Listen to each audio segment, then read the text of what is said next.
us from evil. For thine is the kingdom, the power, and the glory, forever and ever. Amen.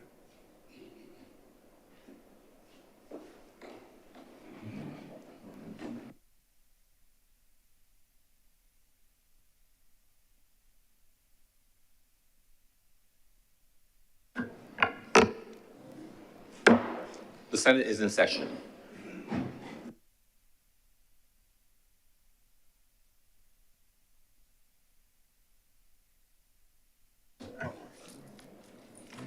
Messages from Her Excellency the President. Announcements by Your Honour.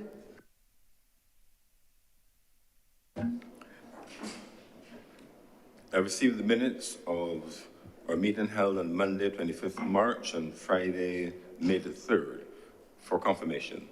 Senator Cummings. Mr. President, I beg to move the confirmation of the minutes of the meetings held on Monday, the 25th of March, and Friday, May 3rd, 2024. The question is that the minutes of our meetings on Monday, 25th March, and Friday, 3rd May be confirmed. Will all honorable senators in favor please say aye? Aye. Those against please say no. Meeting the ayes have it. Those minutes are confirmed. I have excuses of absence from Her Excellency, Her Honor, Senator Thompson, Deputy President, and the Most Honorable Senator Jerome Walcott, and indication of late arrival from the Honorable Chad Blackman.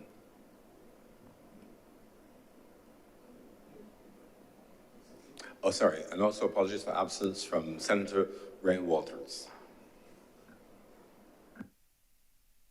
By way of further announcements, let me take the opportunity to welcome some visitors to the Senate, members of teaching staff of the Commonwealth School. In no particular order, just calling the names as given. I don't know if there's any rank or order around there. Maybe I should call Terry Haynes first because I've seen him, around for many years at university and other places. But so there's Terry Haynes, Shamari Haynes, Amal Seeley, Lisa Cummings, you have a twin, Lisa. Yeah.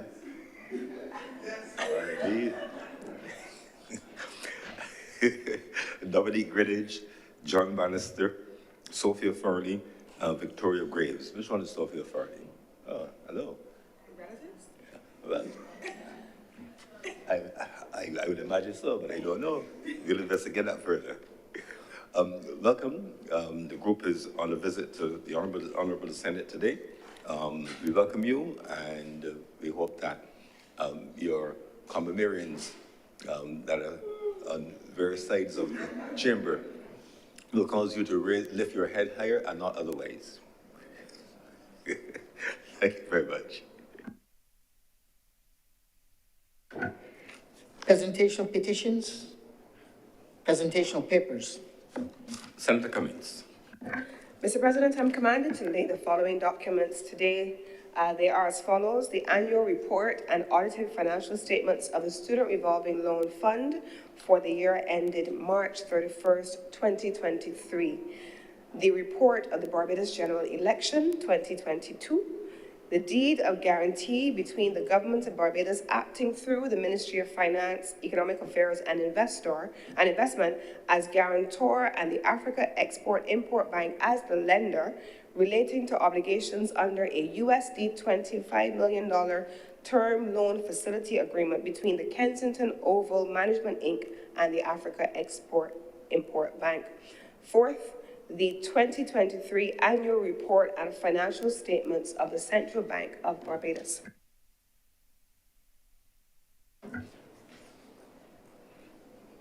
Reports from select committees. Questions to ministers. Request for leave to move the adjournment of the Senate on matters of urgent public importance. Statements by ministers or parliamentary secretaries. Personal explanations. Motions related to the business or sitting of the Senate and moved by a minister. Senator Cummings. Mr. Chairman, Mr. President, I beg to move the suspension of Standing Order 45-2 for the remainder of today's sitting. The question is, A standing order 45-2 be suspended for the remainder of today's sitting. Will all honorable senators in favor please say aye? Those against please say no. The next the ayes have it, and a standing order is therefore suspended for the remainder of today's sitting. Introduction of bills, first readings. Senator Cummings. Mr. President, I beg to move the first reading, first of the Child Protection Bill 2024, and second, order number 5 on the order paper, the first reading of the Child Justice Bill of 2024.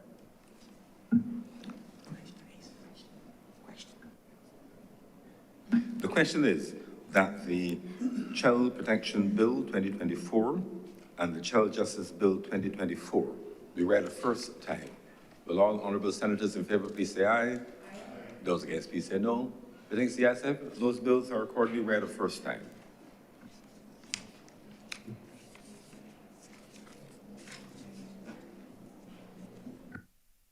Public business, sir.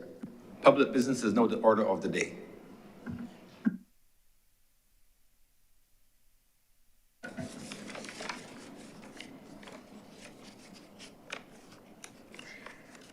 Order number 4, sir. Order number 4, in the name of the Honorable Leader of the Senate, but is signed to Senator the Honorable, the Honorable Monroe Knight. She will move in the second reading of the Child Protection Bill 2024. Senator the Honorable Dr. Chantal Monroe Knight. Mr. President, there's something about my name this morning. I think it's perhaps all of the double names that we've had from our guests. But Mr. President, I want to thank you so very much for recognizing me as I stand to lead this debate. In fact, Mr. President, I would suggest that it is a great privilege to do so. There are some moments when I have cause to reflect on the important role that we are all called to play in this place, and the way that we have that big responsibility for helping to apply the governance of this country. And those moments, Mr. President, when I'm caused to reflect on that important role, that important responsibility, is shaped by the fact that there are pieces of legislation that have such a far-reaching impact on the social fabric of this country that they stand out amongst all of the other work that we do in this honorable chamber. So, Mr. President, while all pieces of legislation that come before us in this chamber and we deliberate on are important, I would suggest, however, and perhaps that might just be me personally, that there are certain pieces of legislation that are touchstone points for us within the society. And I would suggest that this bill that we are deliberating, the Child Protection Bill this morning, Mr. President, is one of those pieces. I am often one to say, Mr. President, that I know that we have to focus on the issue of growth as a society. Growth is important. Growth is how a country will be able to have the resources that it needs in order to carry out many of the programs that it wants to see for itself.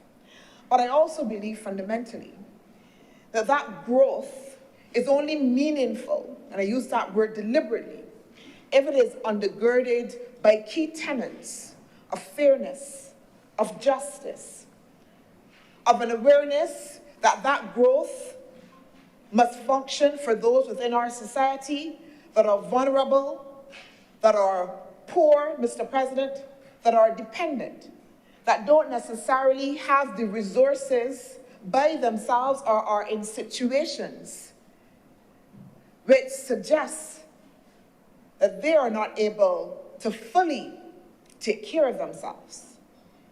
And that a society that only focuses on growth without these tenets is a society, Mr. President, that will not, I want to suggest, function as it should and provide for, I would say, the moral and ethical responsibility that states should have for its citizens. And Mr. President, we would think that these are things that are obvious, that all states see this as important, that it is part of the, I would say, sine qua non of being a government, that we understand fully that we have to take care of our citizens. But I want to suggest and to remind that that is perhaps not the case. All societies are grounded upon philosophical tenets that determine the trajectory and the way that citizens are treated. And if we go back to philosophy, Mr. President, and those old philosophers who were part of delineating how societies should function and their theories then galvanizing how governments and how other institutions work, we would understand that that is not always the case. Not always the case that governments understand their responsibility to take care of the poor, the vulnerable, to take care of those who are not able to do so for themselves. In fact, Mr. President, there was a philosopher, David Hume. And David Hume's treatise on human nature suggested, in fact, that those within society who were poor and who were weak, use the word weak, Mr. President, that while the government should, in its humanness, seek to help or assist, that because those members of society were seen as weak, were seen as incapable of being treated as equals, he actually used those words, that those people who were weak, those people who had less power in society, should not be treated as equals. That while the state should try to be compassionate to them, that they really and truly should not have a say, should not have ownership, should not have voice, should not have agency within society. And while some would suggest that, again, that is perhaps historical philosophy, if we understand that our liberal economic frame that we use and that most of the world applies focuses on autonomy, self-autonomy, self-entrepreneurship, individual rights, repudiation of the state. The state should not enter into certain spheres, that we all have our private domain that the state should not enter into. And that there is, within that frame of liberalism, the notion as well that it is the strong, those that are strong and those that are well able and well capable, that the society as well should galvanize behind and hope that we have some level of trickle down to those that are less able within our society. So I make that point, Mr. President, to say that we should not see it as obvious that a state will seek to protect the most vulnerable and those that are dependent within our society. That it has to be done by deliberate design. A state must have a particular ethos about its development and the development of its peoples in order to ensure the level of care that is needed, the level of care that is required. In this child protection bill, Mr. President, I want to suggest that this is a signal that we are sending, and I say we, Mr. President, not government, but we as a society are sending to everyone, all of us within this society, and to others as well looking on, about who we are as a country, as a state, about what we prioritize, about who is important within our society.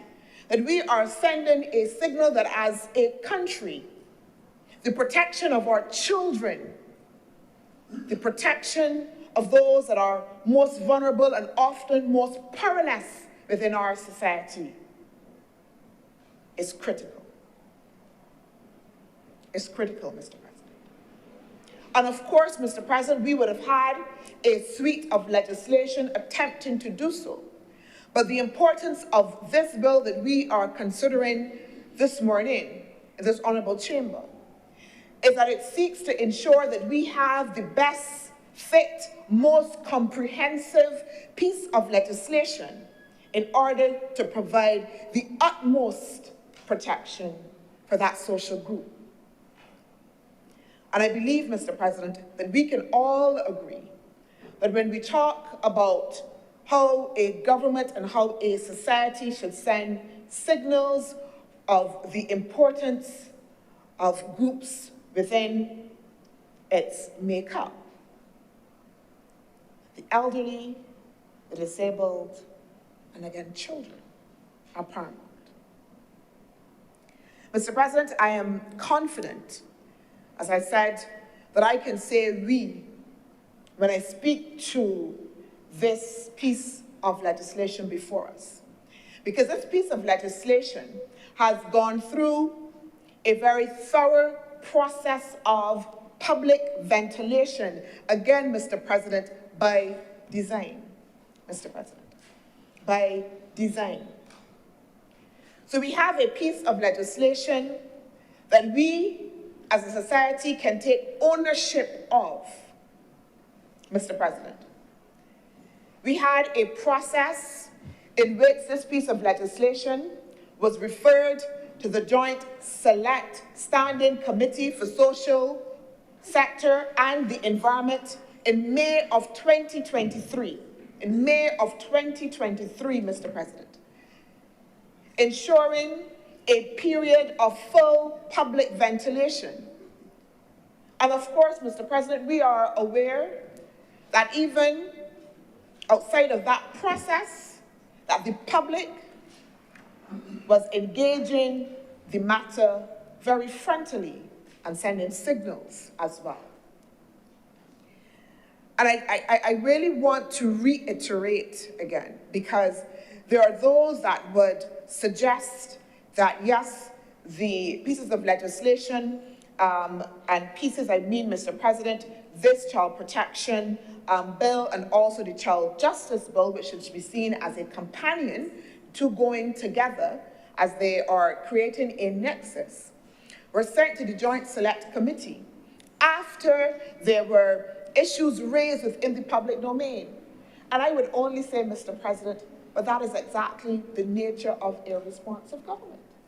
A responsive government is one that listens to its people, that reflects, that understands when there is sufficient disquiet within the society, that it needs to provide space for the public to be able to use input into refining the legislation and making sure, Mr. President, that their voices are heard and that we can satisfy all of ourselves, that again, we can have ownership.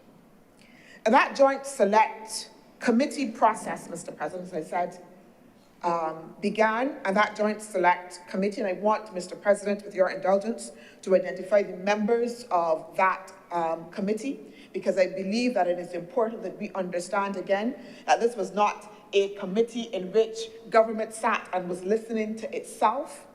The members of that Joint Select Committee, which were appointed, Mr. President, was Ms. Toni Moore, who was chair, Senator John King, Deputy Chair, MP Cynthia Ford, MP Trevor Prescott, MP the Honorable Corey Lane, Senator Reverend Canon Dr. Rogers, and Senator Dr. the Honorable Charleston Brathwaite, Mr. President.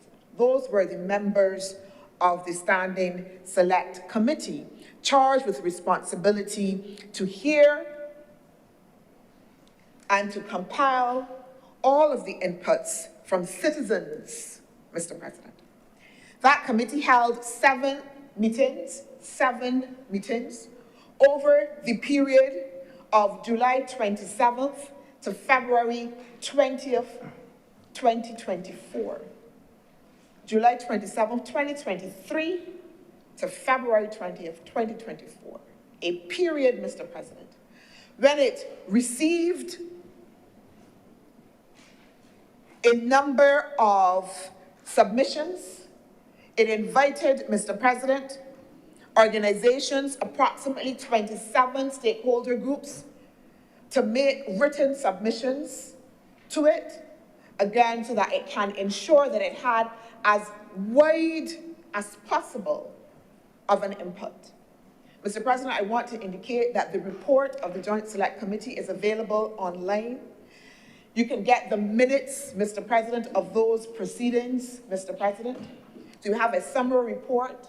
You can identify all of the written submissions that were received in full, Mr. President, if you want to, Mr. President.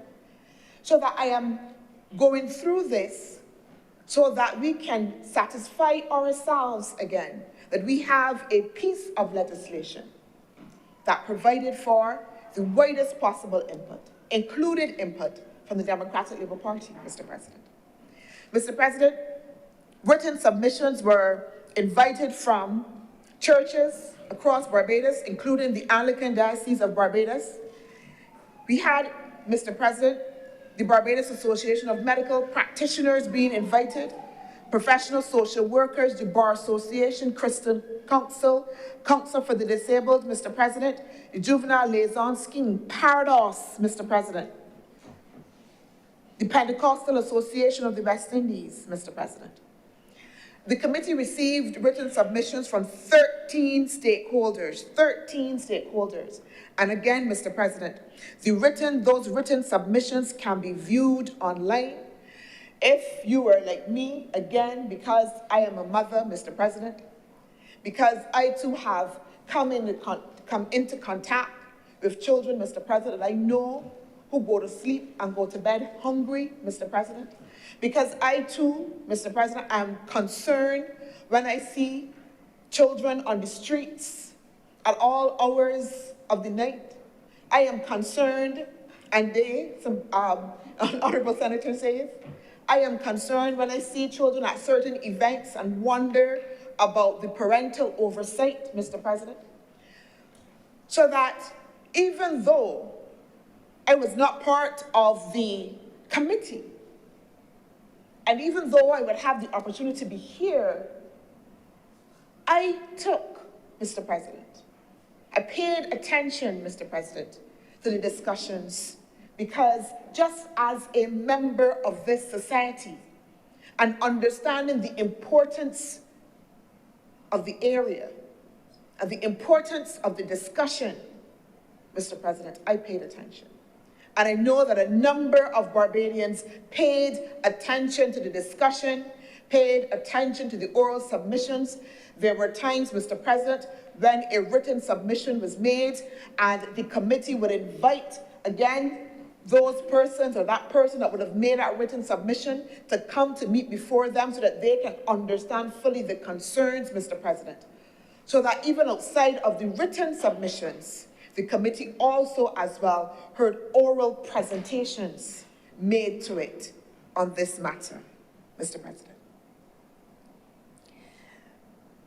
Mr. President, as I want to thank all of those right-thinking Barbadians that would have participated, those right-thinking Barbadians that would have followed the discussion, those right-thinking Barbadians that would have looked critically at the draft legislation that would have been available on the Parliament website, that would have been able to be discerning as they heard the discourse. And I say deliberately right-thinking Barbadians, Mr. President, because unfortunately, Mr. President, and I say disappointingly, Mr. President, we found that there was a deliberate, in my opinion, Mr. President, a deliberate attempt by some in this society to introduce elements into the discourse that were blatantly untrue in order to stir up public angst and fear, Mr. President. In order to introduce elements that would distract from the fundamental nature of this piece of legislation. Those persons, Mr. President, under the guise of a political association, even though it was revealed later on that that was not necessarily the case, Mr. President, sought to carry Barbadians down a path that was completely, Mr. President, away from what this piece of legislation was attempting to do, to obscure the fact that as a government, that as a people, the important task at hand was to ensure that we had the most comprehensive and fit for purpose legislation that we can have for the protection of our children, Mr. President. Mr. President, they said all sorts of things. One point I heard that we were going to try to introduce this legislation and then inject the children with something or the other, and do tests on the children, Mr. President. I got children.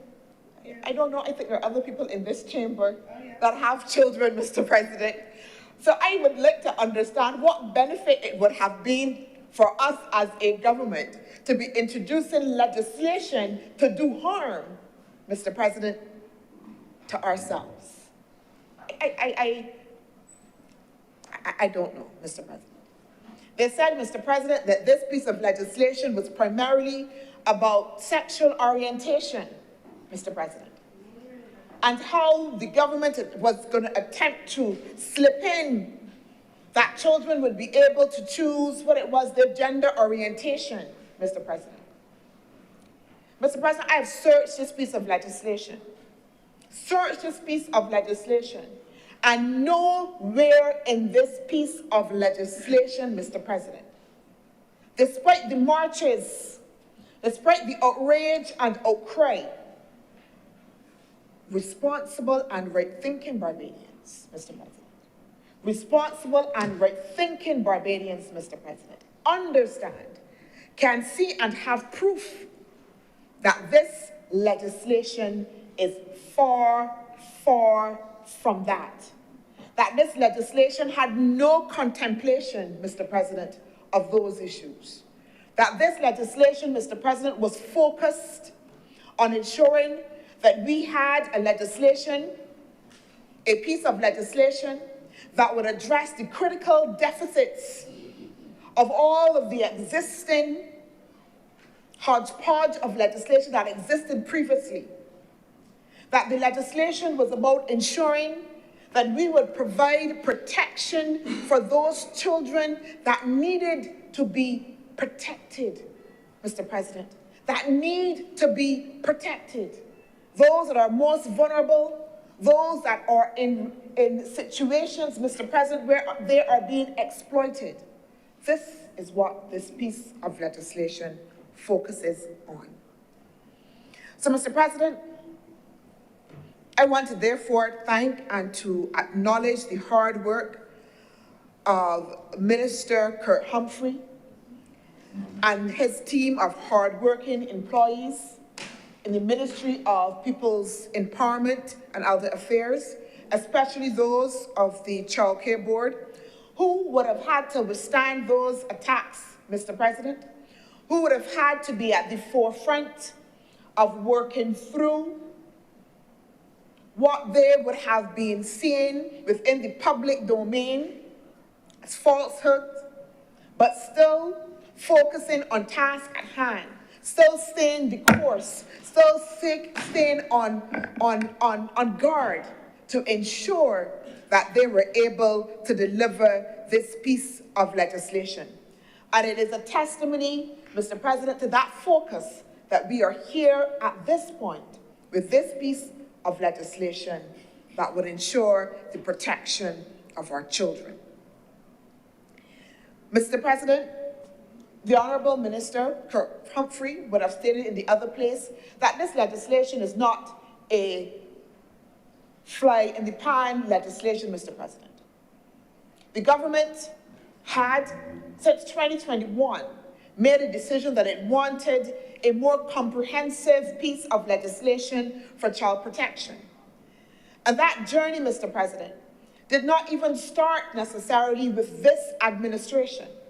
it didn't start with this administration, and we acknowledge that fully, that the protection of our children has been an issue that all administrations have been toiling with, that all administrations have been concerned with, have been making concerted efforts to be able to deliver and to address. This administration has brought it to fruition, Mr. President. But we acknowledge, Mr. President, that this is something that has been at the forefront of government's attention, Mr. President, regardless of administration. And I say that with confidence because I can identify a number of policies, a number of interventions that were done over a period of time, Mr. President, that identify the work of various administrations. Mr. President, I want to identify the white paper on laws related to children, women, and their families in Barbados, analysis, harmonization of the case of reform that was done in 2015. I want to identify the submission of the Cabinet Committee on Social Policy of the policy paper review of the white paper on laws related to children, women, and their families in Barbados that was done in 2017, Mr. President. The mandatory reporting protocol on child abuse, Mr. President, that was done in 2017 as well, Mr. President. And the updated situational assessment of child protection in Barbados that was done in 2020, the assessment of other areas required of law reforms to ensure policy coherence on children's issues that was done in 2021. So all of these pieces, Mr. President, done over a period of time, have been brought to bear in this legislation. So this is not a piece of legislation that we have been hot and heavy on, Mr. President. This is a piece of legislation that has been the result of careful study and analysis that we have brought to bear, expert opinion, Mr. President, people's opinion, stakeholders' opinions on, again, to ensure that we are able to frame the best possible scenario. But Mr. President, over and above that, this government is cognizant that this child protection legislation will not be effective if it exists on its own, if it does not exist within a frame in which there are other supporting policies and programs in order to ensure the total well-being of our children. And Mr. President, we are already, as a government, on course with that acknowledgement and understanding of the need to make sure that we have a full ecosystem of support for the children of Barbados that spans ministries, that spans across various sectors and players, Mr. President. Mr. President, I want to identify the One Family program that again is being undertaken under the Ministry of People's Empowerment and Elder Affairs, intending to lift 1,000 families out of poverty, Mr. President. 1,000 families out of poverty. Families with children and young people, Mr. President, lifting those families, bringing to bear the resources of the state in a coordinated way, not only to provide financial support, because that was what we'd have done before, but also as well to provide psychosocial support, mentoring support, opportunities for coaching and for work, Mr. President, in order, again, to ensure that we build out that full ecosystem.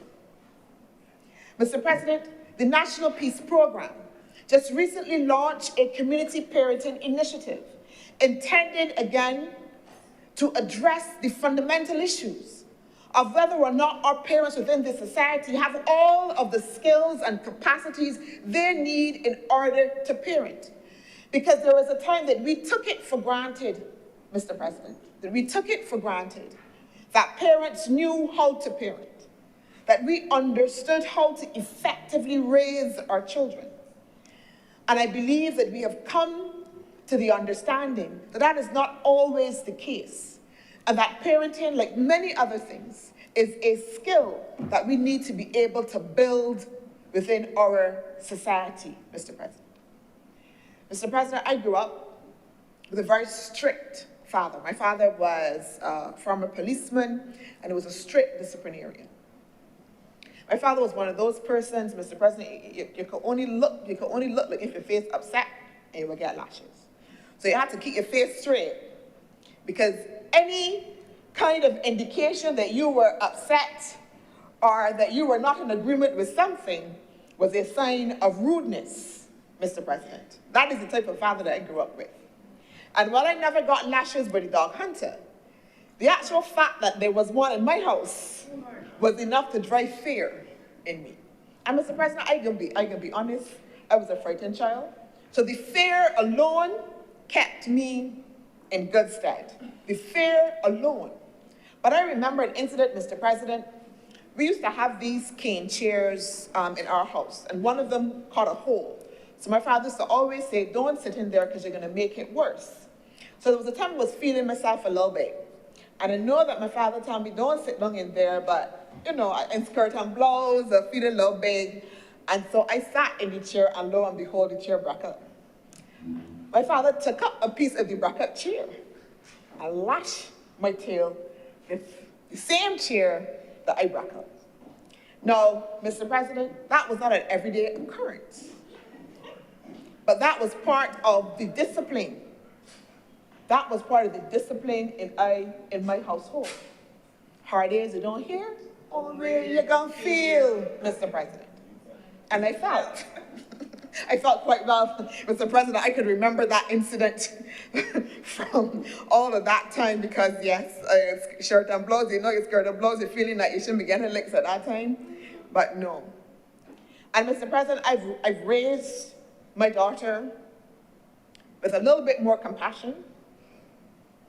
I'm sure that she's very happy. No cheer lashing, Mr. President, no cheer lashing. But I raised her with the same level of fear that she understood that her mother was a little bit of an idiot. And that should she get out of line, should I hear about her being disrespectful, Mr. President, that her mother would be the first on the scene to tar her little tail, Mr. President. Because it's the fear, Mr. President, and the understanding, Mr. President, that discipline will be exercised. And I bring that to bear within the discussion because there is sometimes a lack of understanding between discipline and a level of punishment that crosses over into abuse within our society. And as a society, because of our history, Mr. President, because of our history, we were a society of people that were brutalized, where violence was part of our everyday existence, so that it came to be embedded within our psyche, almost to be accepted, so that we turn a blind eye, Mr. President, to when the man licking up the woman, because that's a private matter in the household to be accepted, Mr. President. And sometimes we turn a blind eye to abuse in households with children, because again, we've come up within a society based on our history when we've come to accept a certain level of violence. And there are many within our society that would suggest the dog hunter lashes that I didn't get, that they got. The getting licked about with whatever was in somebody's hand, including a frying pan, a pot, somebody say. That all of those things were an acceptable level of violence, and that they grew up and nothing is wrong with them. But Mr. President, there's a different society, a different generation of young people. And if we know better, Mr. President, we ought now to do better. We ought now to understand that that notion of children should be seen and not heard cannot serve us well in all circumstances, Mr. President. We ought now to understand that according to the statistics, when we look at the different kinds of abuse existing within our society, that neglect is foremost, Mr. President. That neglect is foremost. And that is something that is unseen. And again, something before that was accepted. Because the mother got to leave the house to go and work, so she can leave the children alone to go fend for themselves. But that was in the day, Mr. President, when we had a society that was forged again by community and the notion of a village raising the child. That the next door neighbor will not prey on the child but look out for the child. That the next door neighbor and the extended family can exercise a level of discipline. That level of society, Mr. President, in Barbados, unfortunately, Mr. President, doesn't exist. And if we understand that, if we understand that we live now in a society where there is a heightened level of predators, Mr. President, out there for our children, many of them living in the same households as our children, Mr. President. Some of them, unfortunately, Mr. President, in our schools, Mr. President, that we have to make sure again, if we know better, Mr. President, we do better. And this piece of legislation is the government's demonstration that we know better, that we understand that we live in a changing context, and that changing context must be met by strong legislation that provides adequately for the current context in which we live. Because, Mr. President, currently, child protection is embodied in outdated pieces of legislation, Mr. President. Outdated pieces of different types of legislation that we have to call on for protection. Mr. President, I want to make sure that I get it correctly, because they tell me that the Young Persons Protection Act is an act from 1918, Mr. President. An act from 1918, Mr. President. That the Prevention of Cruelty to Children Act, which still governs the administration of the regime for the protection of children today, Mr. President, is an act from 1904. 1904. And we must ask ourselves, is this acceptable? Is it acceptable that in 2024, when we pride ourselves on being developed, when we pride ourselves as being a forward-looking country, when we pride ourselves on being a republic, that we will accept that the fate of our children is in the hands of outdated legislation that speaks to a context, Mr. President, that I don't know, that I don't understand, that has gone so far, Mr. President. And even if we have those two pieces, but the Child Care Board Act as well, Cap 381, is also from 1983. We also have the Supreme Court of Judicature, Mr. President, which governs the bill, but that's from 2008. The Protection of Children Act is a 1990 act, Mr. President. So that we exist within a frame that needed, Mr. President, to be updated, to be modernized, and to ensure that it addressed several deficiencies. And it is important that we have that context, because very often, sometimes people would question why, if it ain't broke, why are we fixing it? We've been administering child protection all these years. Why? And Mr. President, I say first and foremost, why is that we owe it to our children to have a modern piece of legislation that addresses the contemporary. One of the other areas of debate, Mr. President, the public domain, is the extent to which this piece of legislation, the draft piece of legislation, was about Barbados adhering to an international convention and not necessarily framing a piece of legislation for Barbados. There were those that would suggest, or that suggested, that because that we are adhering to the UN Convention on Rights of the Child, that somehow we are doing an ill service to the country, to the nation's children, because of this frame that we are saying is an important part, an important standard, an important convention for us to be able to follow. First, Mr. President, that convention was signed on in 1990. In 1990, Mr. President. What is administration? But even if this administration was in, Mr. President, we would have still signed it because it was part of the ethos of how we function as a government, as a Labour Party government, Mr. President. Because if we look at the Convention on the Rights of the Child, all of the tenets of the rights of those 54 statutes that make up that convention, Mr. President, speak to ensuring that we are creating an environment, Mr. President, that allows children to be able to function in an environment that is safe. Article 3, Mr. President, speaks to the best interest of the child. Article 12, Mr. President, speaks to respect for the views of the child.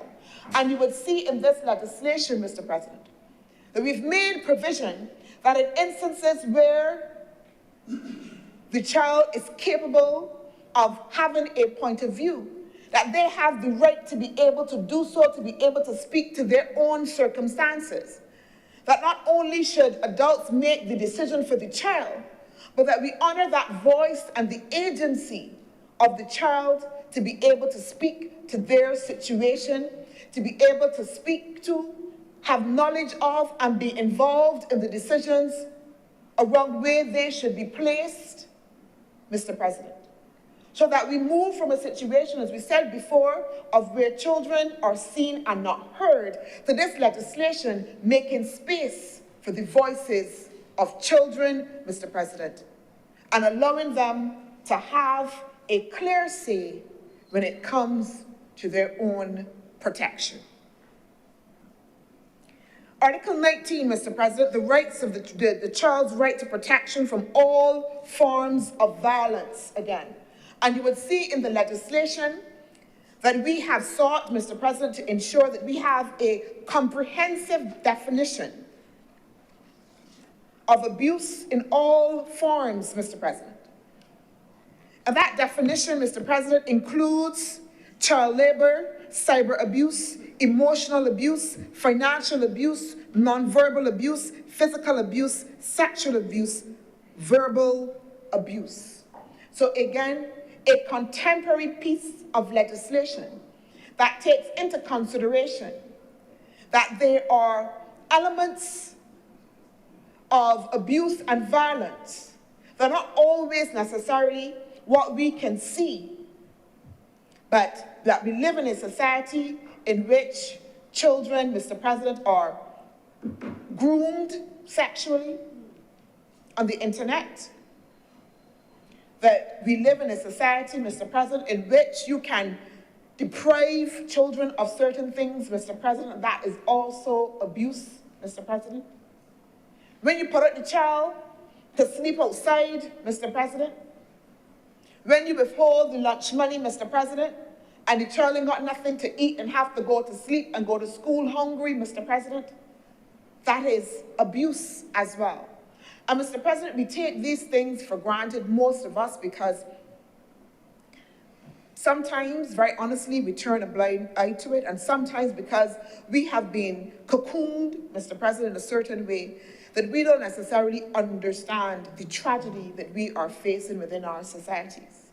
Again, the statistics suggest that annually we have approximately over 600 cases of abuse. That is reported. That is reported. Mr. President, I've heard stories recently, as recent as last year, where there was a situation in which a child, not even in her teens as yet, was placed in one of those rooms that people are now keeping. You know, you can rent, and you can rent a particular room.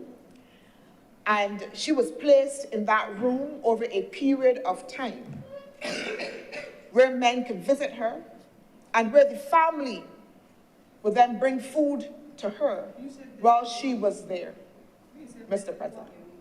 Mr. President, I tried to be decent, again.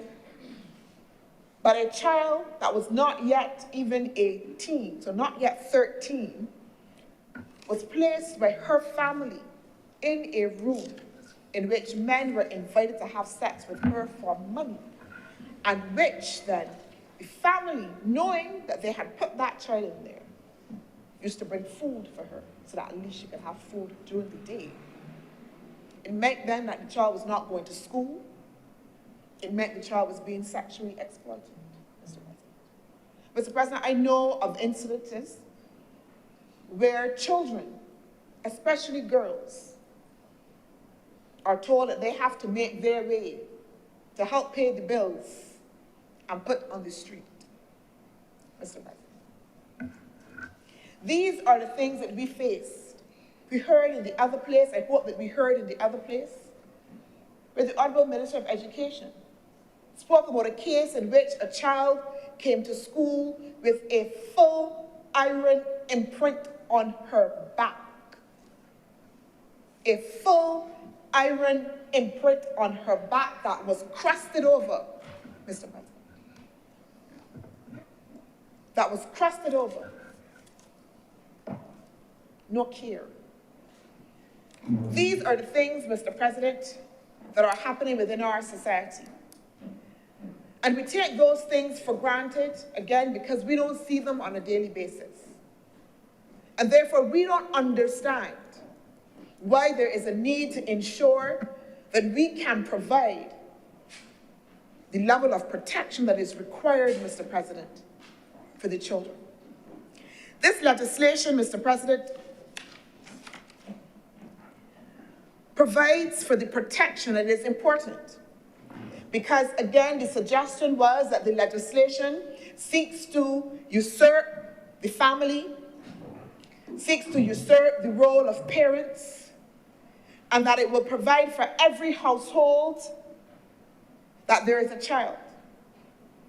Mr. President, at clause 3 under purpose, it says the purpose of this act shall be to protect a child from abuse and neglect.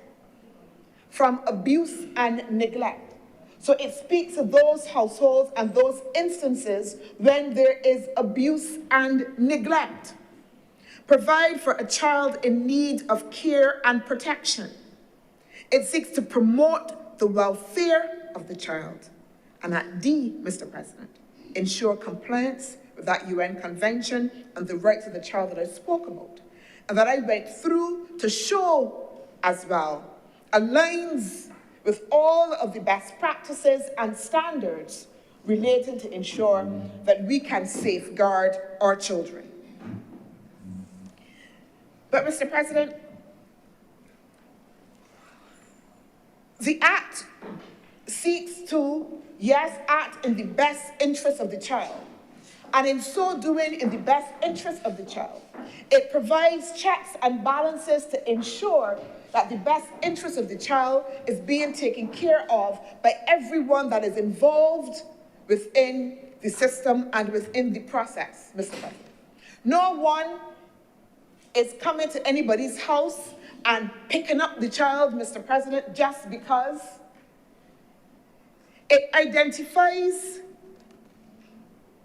that the safety and the welfare, I'm reading, Mr. President, from clause 4, the safety and the welfare of the child shall be given paramount consideration in all actions and decisions in relation to the child. Where a child is able to form his own view on a matter concerning his safety or welfare, he shall be afforded an opportunity to freely express his views, and his views are to be given weight. Mr. President, at D, it says, the least intrusive intervention in the life of a child and his family shall be taken in order to protect the child from harm and promote the development of the child. That's the legislation. The least intrusive intervention in the life of the child and his family. That's the legislation. Mr. President, if I go back to 3.2, when we talk about the best interest, it says, in determining what is the best interest of the child, the following matters shall be taken into account. the safety of the child, the capacity of the parent to properly discharge, the physical, mental, emotional, or psychological needs, the appropriate care and treatment, where appropriate, the views of the child, and again, repeated, the appropriate, the views of the child, the positive development of the child as a member of the family, Mr. President. The love, affection, and ties between the child and other persons in the life of the family. The continuity of the care for the child and the possible effect of the disruption of that care on the child. This is the legislation, Mr. President. This is the legislation. So contrary to those that would want us to believe that we are making way for people to come in like the Gestapo and come into your house and take up your child, Mr. President, the legislation says that they are bound to consider all of these tenets as they go about making a decision about the care and welfare of that child, Mr. President. An important emphasis I've read, and those are not the only instances, where the legislation speaks to the paramountcy of the family, Mr. President. I talked about the fact that the National Peace Program has just launched a program to do parenting at the community level. How could a government, Mr. President, be seen to be want to take children from their parents, destroy homes, and at the same time is seeking to build capacity of parents to be able to function? Mr. President, explain to me. Sure working, Mr. President. How could a government be accused, Mr. President, of wanting to do harm, Mr. President, to children, when we are giving them voice, Mr. President? At every stage throughout the process, we are giving voice to the views of children so that they can have a say. So that it's not, again, just only the agency and even the court, because the legislation provides that even within the corners of the court, that the child can be allowed to have a say in the matter, Mr. President. The legislation provides for mandatory reporting. And Mr. President, that was also a cause for concern. Again, those that want to distract and disrupt and to create confusion would suggest that the government is coming in like a big honcho and saying now that it's making everybody and applying fines for everybody and making everybody have to pay if they don't report. The legislation, Mr. President, is very clear. I think it is at section 24, Mr. President, of the legislation. I'm correct, Mr. President, at section 24, mandatory reporting. It identifies that this applies to a parent, a medical practitioner, an administrator of a hospital or medical facility, a school's principal, a social worker, law enforcement officer, internet provider, people who provide health care. It delineates what are called the duty bearers, Mr. President, who have a responsibility to report when they come into contact. And Mr. President, I can tell you the truth. I want to hold up my hand. I would not have been vexed, Mr. President, if it said everybody. Because all of us should have a responsibility to look after the children within our society. Yeah. All of us, Mr. President, should want to report abuse. All of us, Mr. President, should want to ensure that the children in this society are protected. So to be honest, I could not understand what was the noise around. Because the idea of reporting, the idea of saying to the appropriate authorities that harm is being done to our children, why would that be an affront to any of us? Why would that be an affront? And I want to encourage all Barbadians. You're not here in the legislation. You are not found in this legislation under mandatory reporting. I want to say it again. But I want to encourage all Barbadians. This society and the children are ours, Mr. President. My daughter is fairly mature, but Mr. President, if I pass in the street and I see a child too late as we run down my window and looking out, Mr. President, I just be checking if I see a child with certain patterns in my in my community, Mr. President, trying to understand what is going on, Mr. President.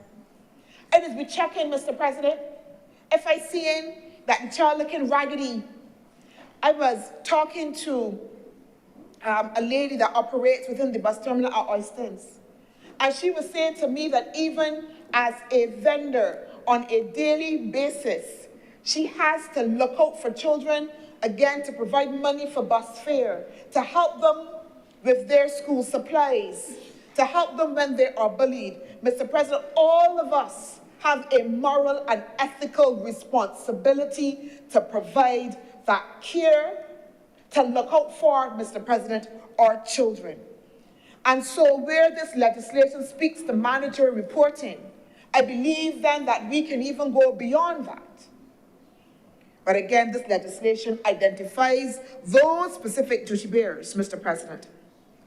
Importantly, one of the things that this legislation also does is update the penalties, Mr. President, that can be found when people contravene the provisions in respect to the protection. Mr. President, under the Prevention of Cruelty legislation, Mr. President, I believe I am told the maximum fine there was $24. $24, Mr. President. A maximum fine of $24, Mr. President. $24, Mr. President. And so the legislation seeks then, even in the consideration of mandatory reporting, to make sure that there is compliance, establishes both an administrative penalty as well as a penalty for those who intentionally make a false report or provide false or misleading information. They're guilty, Mr. President, of a fine of $10,000 or imprisonment for 1 year or both, Mr. President. One of the other areas that this legislation seeks to address was the fact that it did not provide for the accurate delineation of the responsibilities of the Child Care Board specifically. And we would see that within the legislation, we have the establishment of a Child Protection Agency, and that the legislation now outlines very carefully, Mr. President, the responsibilities, the powers and duties of that authority, so that it gives the Child Care Board now, or in this case, once this legislation is passed, the Child Protection Authority, a clear sphere, a clear ambit by which it should operate in relation to the protection of our children, Mr. President. It provides for the establishment of a board as well, and therefore provides again for an authoritative framework where those that have been charged with the responsibility for that care now, within the context of law, have a firm footing, Mr. President. Because under the old frame, first of all, you used to have to, when you go to court, refer to all of those previous pieces of legislation. There were very limited areas for intervention, Mr. President. In one case, in where a matter could be brought only when the parent committed an act that was seen as criminal, and then when the parent agreed, Mr. President. But we know there will be instances when the parent's not going to agree. There will be instances when the matter is not necessarily criminal, but it is still abuse. And so that this legislation is seeking to ensure that it corrects those deficiencies, Mr. President, within the frame. And not only that it is seeking as well, Mr. President, to correct those deficiencies, but it now as well is seeking to outline a clear frame for how intervention should take place, the steps that the authorities need to be able to take, and the options that will be available, Mr. President. If you look at, again, Clause 22, it identifies the steps that need to be able to be taken in interventions. The reports, Mr. President, that need to be given, the investigation and assessment as well, at clause 28, that needs to be able to be undertaken as well. Spell those out in detail, Mr. President. So that when you looking at the intervention, the area of intervention, again, the authorities are tasked to make sure that they provide or that they look to a number of issues in respect of the household, and particularly, Mr. President, at 22.3, the removal of a child from the parent shall only occur where it is necessary to protect the child from the risk of serious harm or danger, Mr. President. When you look at, again, the issue of intervention and the range of intervention there, Mr. President, it talks about enable the child and his parent to have access to appropriate services, Mr. President. So we're talking now not just about a punitive system. We're now talking about a system that provides for a range of interventions that can be transformative in the life of not only the child, but as well the parent, Mr. President. That we can then point that family into ways in which they can better cope. Because, Mr. President, quite honestly, quite frankly, there are some instances, and I talked about it before, when parents just don't know better. When you have grown up in a family of violence, Mr. President, violence would beget violence, Mr. President. And you can have continuations of cycles that unless specific intervention is made, those cycles will not be broken. So that the list of the makeup now of this bill understands intrinsically, again, the type of society that we have and how it was formed. And the fact that, again, abuse, well, we need to be able to protect the children. We also, as well, need to ensure that we secure the family, Mr. President, and the family unit from which that child will operate. Because it is not about removal of that child in a punitive way, Mr. President, but ensuring, again, that we can provide the full ecosystem. One of the innovations, Mr. President, as well, that we would find is that the Act removes, again, and I want to use the word, the punishment for wandering. And that is important. I think, Mr. President, that many of us, again, see children. We can sometimes, I would want to say, sometimes cast judgment and accuse children of certain things and certain acts without necessarily knowing the circumstance that they are in. So again, as I talked about before, we see children on the streets, all manner of day and night. And we would often say as Bajans, that girl what this? Mr. President, excuse my Bajanism. Or, she ain't gotten brought up see. And we cast judgment on children. We cast judgment on their actions and their behavior. We cast judgments on sometimes even, Mr. President, when they are aggressive and they get involved in certain activities without fully understanding that they may actually be running from something within their households. That when we penalize and criminalize children for wandering, we are not necessarily addressing the core issue. And so that the contemplation is that we would now have a frame at which those children will be protected and not punished, Mr. President. Protected and not punished.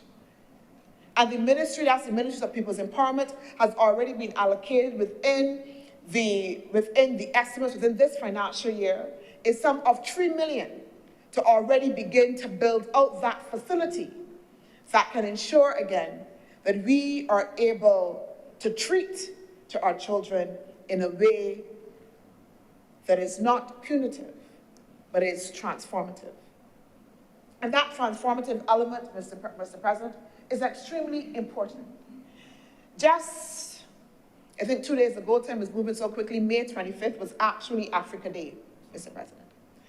On Africa Day, the Division of Culture, we hosted over 200 children promote 6 primary schools, along with schools from Africa. We had the Gambia, we had Liberia, we had Nigeria as well. Previously, we would have had as well Ghana, South Africa as well, there, Kenya as well participating. And that exercise, Mr. President, was about ensuring that our children understand who they are and where they come from, Mr. President. That they have an intrinsic understanding of their own history, Mr. President. That we can raise children within a society that are confident, that can hold their heads up, Mr. President. And that is part of the creation of that full ecosystem that this legislation will be a part of. That will also as well lead to the transformative elements. It is why, Mr. President, we are also as well looking for the establishment of a dedicated family court, Mr. President, that will provide not only for dedicated resources, but also as well counselors, Mr. President, within that dedicated system. It is why, Mr. President, we have created the nexus with the Child Justice Bill as well. Because we understand that protection and justice must go hand in hand, Mr. President. This is why, Mr. President, we have a youth development program, Mr. President. This is why we have the intervention of the National Peace Program again, because we understand that we must build an entire frame that will support this legislation in its effort to ensure the protection of our children. Mr. President, as I close, I again want to commend the Ministry of People's Empowerment and Elder Affairs for bringing this piece of legislation. I want to again commend all of the stakeholders that would have been integral in bringing to the fore their critical concerns. And Mr. President, if again you look at the record of the proceedings, you would note that there were several instances in which the comments and recommendations of those stakeholders who met with the committee were actually taken on board, and that there are now amendments based on those interventions. Those interventions help us, all of us, to be able to clarify the purpose and scope of the legislation, Mr. President. I want to suggest that our children are the better for this piece of legislation, that the society is better for the work that has been done on this piece of legislation and as well on the child justice legislation.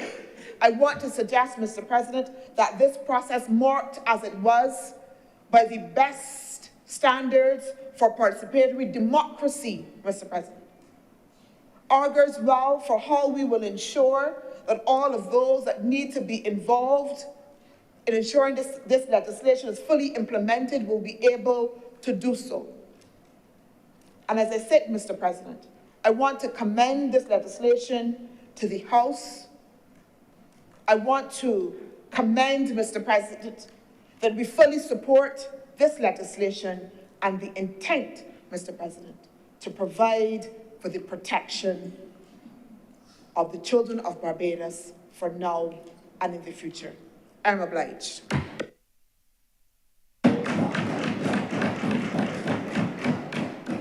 Thank you very much, Dr. Chantal Malroy-Knight.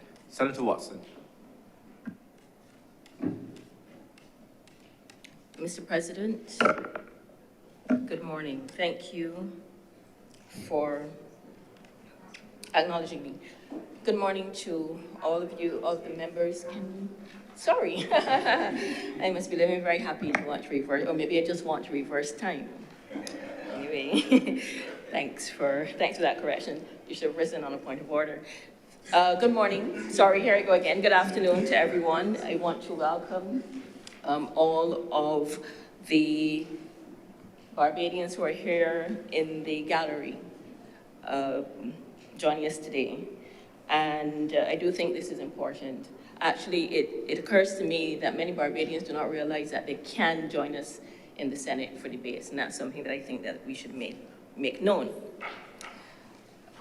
I want to start by thanking the members of the Joint Select Committee on social sector and the environment for the work on the two bills. We're, of course, only considering one of them today, but I think it's important to recognize that work. And I want to thank all of the citizens and organizations that engaged in that process. That engagement in the consultative process is also extremely important. Very importantly, though, I want to give my compliments to the public servants that formulated the policy that we see embedded in the legislation that we're looking at, who do the hard graft. And in all of this, we must thank also the parliamentary staff who support the Joint Select Committee. This is an 800-page report that was produced. It was daunting to review it, and it must have been daunting to prepare it. And I want to compliment the committee and the parliamentary staff for the work that they did there. As a person who spends a lot of time drafting documents, I know that that's not easy.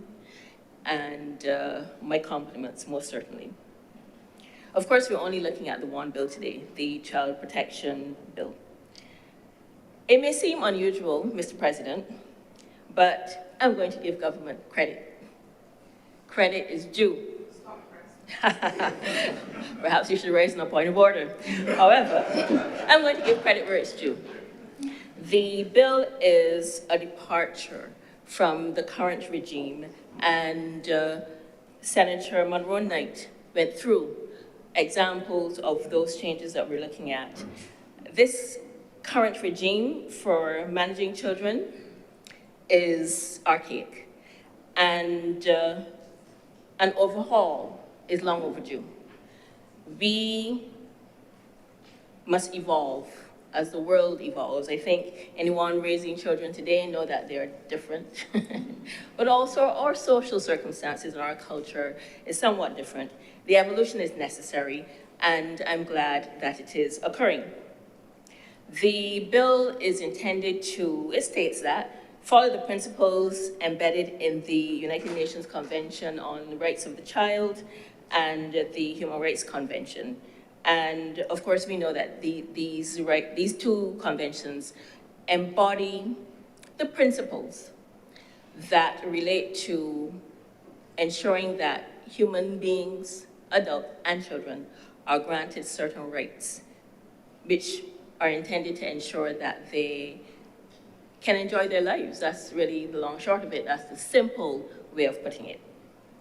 And what I wanted to what is covered in the bill. And I want to focus on other responsibilities of the government that must align with the principles that are set out in this bill as governing principles. And I think we need to be reminded that the government's responsibility isn't just limited to sexual and other physical abuses and to mental abuses, but also to ensuring the protection of children, the children's well-being, while they are in the government's care. Now, it causes me to reflect, Mr. President, on recent incidents that caused consternation among parents in Barbados and others. And in the discussion of the bills, there was reference to alarmist statements, alarmist conduct, but I think it is unfair to cast criticisms purely in that light. And that's something that we are finding a lot when the government considers criticisms that are being offered by citizens about policies or actions of the government. And I think the government has to be very careful lest it find itself ignoring important criticisms, important reflections of the people who are affected by government policies and have to abide by legislation that's being passed by the government. Mr. President, I'm first going to reflect on an incident that, as it was occurring, I was notified. I was notified because I am a parent of that school, or I was no longer at the time. And that is what I refer to as the Springer Terror. I call it that because that is how the children felt. And I belong to a parent WhatsApp chat. And I believe I still belong to that chat, even though my child is long gone from the school. But people enter that chat to query what was happening, to express concern, and you could detect the pain. And I am close to the school because I know children who are still there, parents, obviously, who are still there, and teachers who are still there. Some of them are friends. That horror, Mr. President, was not just a simulation. It was not just over-exuberant planners and actors. It wasn't just girls overreacting because they were not in a classroom or having a panicked response. Mr. President, I think we would all here agree that if someone masked chased you with what looked like a cutlass, you would have a panicked response. And so I was perturbed by the characterization of the response of mere children on that day. They're children. They're children who we tell they cannot make decisions for themselves, but we expected them to behave like hardened adults when that terror was visited on them. And that attack was perpetrated on 1,000 children and teachers in a school managed and operated by the Barbados government. Mr. President, to this day, the same government has refused to take direct responsibility. None of the usual loquacious ministers and representatives, including our Prime Minister, has apologized to those children, except for the head of the Ministry. Parents and teachers have not gotten an apology either. No one has been held accountable for that act, or I should say those, because there were many that were perpetrated on children in Barbados on that day. And then it got worse, because they were blamed for their reaction to terror that was visited on them. Now, we also have not heard about any police investigation, no arrest, no charges, no identification of the men that marauded through that school on that day, no dismissals, no discipline that we are aware of. For me, this runs counter to the principles that are embedded in this child protection law. And the government has to take responsibility. It has to recognize responsibility, because the government appoints the boards, it employs the teachers, the principals, it's responsible for the policies, it allocates the children to the schools. It is responsible in those 6 hours that children are at school for the care and control of children in Barbados. So yes, what happened on that day is the government's fault, and it falls afoul of the principles that are embedded in this bill that we are reviewing today. That's indisputable, Mr. President. It's not to be forgotten. It's not to be forgotten because it cannot be permitted to happen again. Certainly the parents, children, affected teachers, and their families and friends will not forget. It's still talked about. I can tell you that because I am close to some of the people who were in that place on that day. And they are still recovering psychologically from what was visited on them.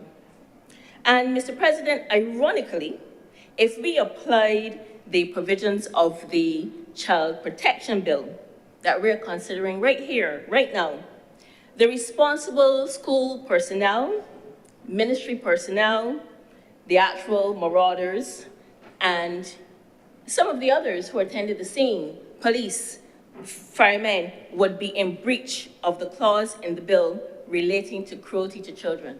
That's section 64, and I think it's important that we understand what the requirement is there.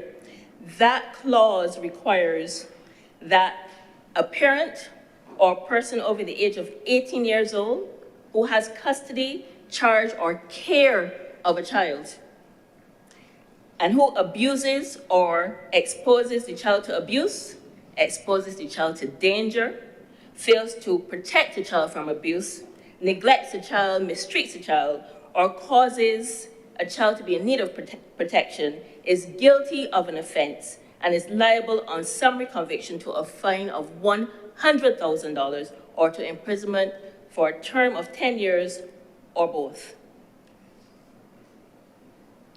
In addition, the bill also requires that a person who has of a certain classification must report cruelty to children.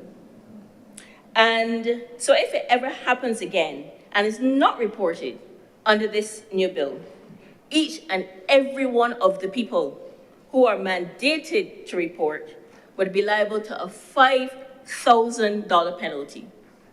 I'm going to come later to how that penalty is imposed, because that's really important as well. But the principles being adopted under the bill, which existed in draft when that act of terror occurred, should have been applied in practice by the government when it considered and reviewed what happened at the school. Because there's a duty of care and there should have been accountability and, if appropriate, penalty for what happened on that day. 1,000 children, Mr. President. But instead, parents, children, friends, family, teachers received the victims, Mr. President, were treated with dismissal, victim blaming, Mr. President, and other mental abuse, neglect, and actual, for some of them, physical injury. We've heard nothing from the most influential woman on earth who speaks truth to power and looks after the vulnerable. We have heard nothing from the minister who is responsible for this bill. So we can reach out and say to individuals, we are going to take action when you have neglected your responsibility, but when we do, it's a free pass. That, Mr. President, is shameful. It was a shameful episode, and the response was shameful. And I think we should consider what child rights were breached on that day. There were quite a few. The Convention on Rights of the Child is clear that governments are responsible for making child rights real. I like to use the term appreciable.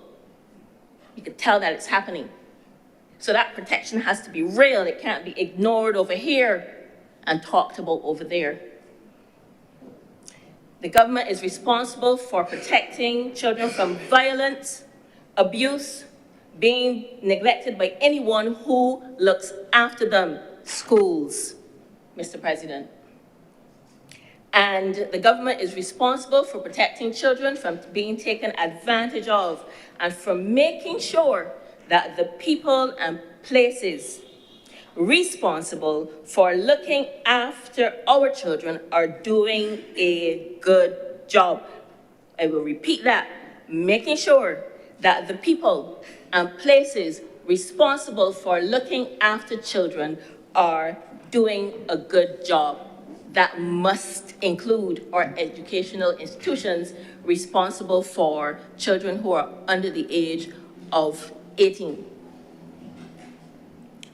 You cannot tout adherence to observing the rights of the child when it comes to dictating and monitoring and enforcing the responsibility of parents and other caregivers, but completely ignore those rights when the children are in your care as a government.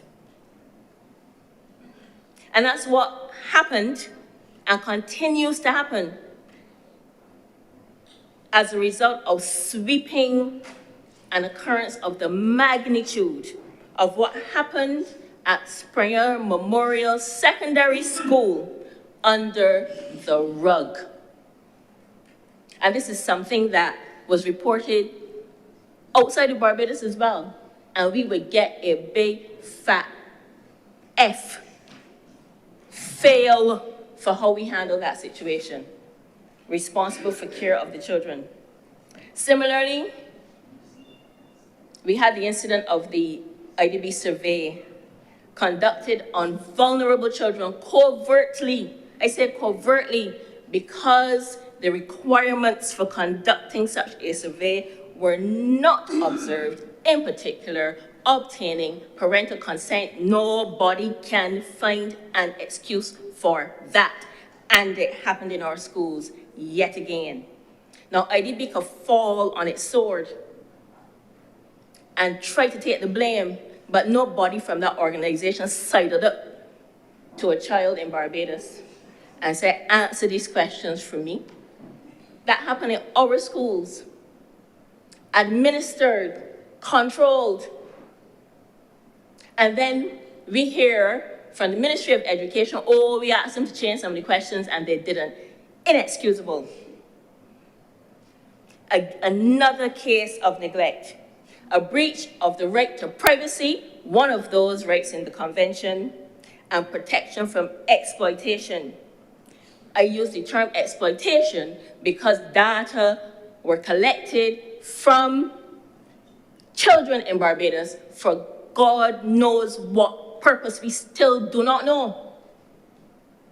And while we could say we collected it up and put it in a safe or whatever it is we said, it was in the hands of other people who have no responsibility to the children of Barbados. Unacceptable. And to this day, we cannot hear anything from the Data Protection Commissioner, a government employee responsible for enforcement of this government's new data protection law, Mr. President.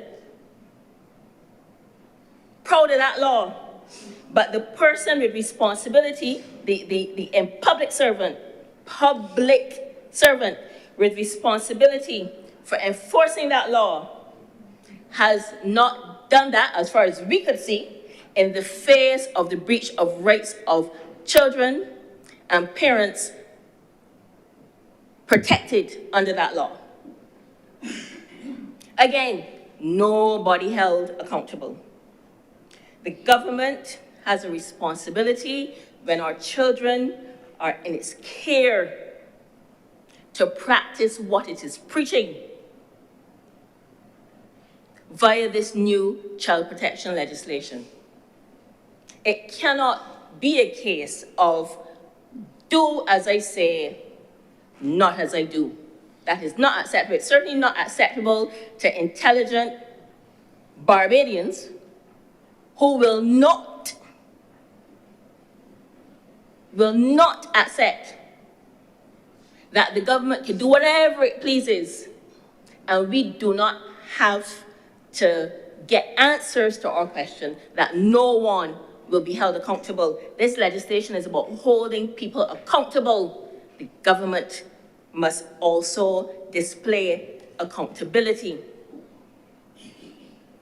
The government keeps reminding us every single time that economic performance, lackluster economic performance comes up, and the government's failure to execute its campaign promises, 2018 campaign, 2022 campaign, we keep hearing about COVID. The government is recovering from COVID shocks. Beijers are tired of hearing that, but the government keeps saying it. I was surprised I didn't hear it today, Mr. President, but there's still time yet. There are a lot of people who can speak.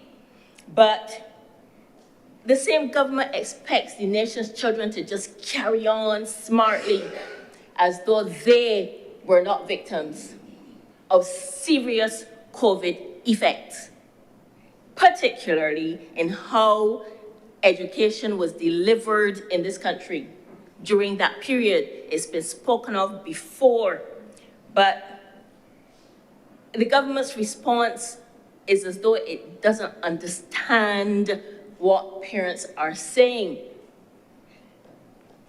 The government thumbed its nose, collective noses, I should say, at calls for those impacts to be taken into account in setting an 11+ date for this year.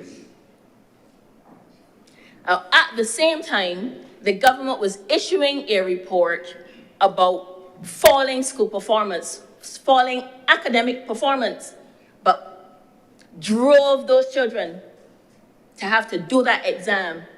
You know what those children are doing at school now? Nothing. 2 months of nothingness, but a ministry belligerently, that is the word I will use, insisted that they must stick to a date. Just a date is arbitrary, somebody picks it.